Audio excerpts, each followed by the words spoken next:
rapport à la formation que les guides de montagne au Maroc, surtout à Ouarzazate, sont en train de faire. Maintenant, ils ont terminé presque 2 ans. Alors, et nous, actuellement, on est en train de passer à surtout ce qui est examen final. Donc, ça veut dire que surtout ce qui concerne la pratique sur le terrain.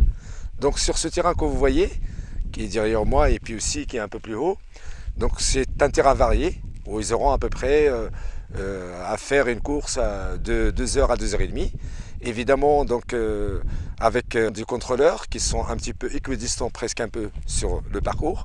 Et chaque guide a un dossard, chaque guide a son sac et il doit passer par tous ces contrôleurs pour qu'il puisse faire son trajet. Il a une carte bien sûr, il a une boussole, il a tout ce qu'il faut. Et évidemment, donc il faut qu'il arrive au point de départ. Les choses à qui je fais attention durant la première épreuve, c'est le comportement du guide.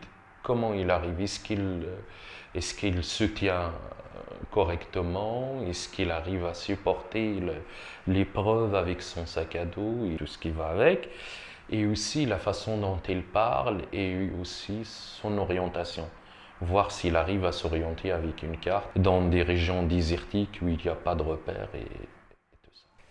Bon, pour le terrain varié, normalement, c'est un parcours que je ne peux pas limiter en kilomètres. Il y a beaucoup de dénivelé montée, dénivelé descente. C'est dans le terrain varié, ça glisse. Il y a des cailloux partout, mais normalement, pour les candidats, ils ont bien fait avec réussite.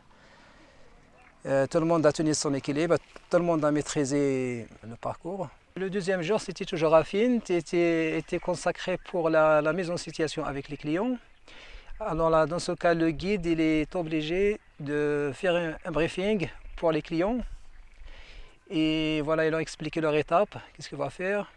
Et leur demander s'ils sont tous prêts pour faire l'étape. C'est-à-dire qu'il faut qu'ils demandent ses clients, qu'ils ont tout le matériel qu'il faut pour la journée.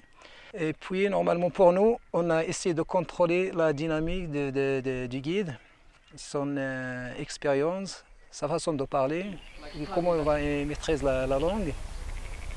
Okay. Le but, c'était de voir où est le niveau est arrivé, le niveau des étudiants, des stagiaires. De voir aussi comment gérer un groupe, gérer des situations parfois difficiles, délicates, avec des descentes un peu raides, des montées, comment le guide il réagit dans ces 2 ans où ils sont arrivés. À vrai dire, c'était très bien passé.